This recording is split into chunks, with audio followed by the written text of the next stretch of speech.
кээ бир сабактар боюнча бир 8 кредитке чейин көбөйүп кеткен. Бул 2 курста тең окушат. Биринчи курстан баштап экинчи курсту бүткөнгө чейин окуйт. Ошолордун баарын кыскартабыз деген оюбуз бар. Жана ошондой эле кош адистик буга чейин дагы берилип келген. Бардык адистиктер боюнча, мисалы үчүн мурда химия менен химикти өзүнчө, биологду өзүнчө даярдасак, буга чейин биздин практикабызда бар. Химия жана биологияны чогуу бир даярдайбыз да.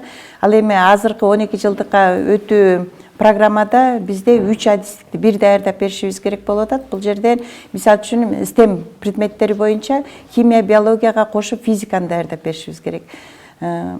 Мен ойлойм 4 жылда, эгерде 4 жылдык билим берүү бакалавр боюнча буюрса калат деген ишеничтебиз. Эгерде ошондой кала турган болсо, биз бардык ошол кесибине, өзүнүн адистигине бакыттап сабактардын баарын берип, андан сырткары бул мектеп менен дагы сөзсүз байланыш көбүрөөк болуш керек. Жеринде билим берүү биз үчүн дагы өтө актуалдуу маселелердин бири. Практикалардын убагында өтөт, жана ошондой эле педагогика, психология жана өзүнө тиешелүү сабактардын баарын өтөт дагы. 4 жылдын ичинде 2 адистикти алып чыгат. Ал эми магистратура боюнча дагы азыр талаш тартыш маселелер бар.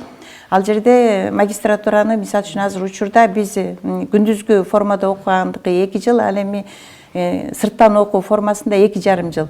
Биз ойлоп атабыз, эгерде 4 жылда биз мектептин мугалимин даярдап бере турган болсок, андан сырткары эгерде дагы ошол өзүнүн алган адистигин дагы тереңдетип окутам дей турган болсо, же болбосо жогорку окуу жайга калып иштей турган мугалим боло турган болсо, анда ал магистратураны 1 жыл окуйт.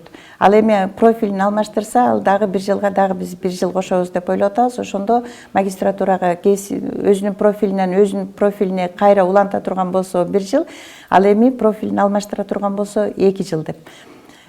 Ал эми андан кийинки 3-чү баскыч баллон системасында бул PhD программа. PhD программада ал 3 жыл окуйт. Ал илимге даярдайбыз. Аякта биздин жогорку окуу жайдын бирден бир талабы илимий сапаттык курам 40% кем болбош керек. Ошол 40% кем болбош үчүн биз илимий педагогикалык кадрлар даярдоо дагы биздин максатыбызга кирет. Ал жерден биз PhD докторантурага кала турган болсо, анда илимий багытта, андан ары ошол мыйзамда дагы каралып калды. 28 август 2023 жылы илим жөнүндөгү мыйзамда турат.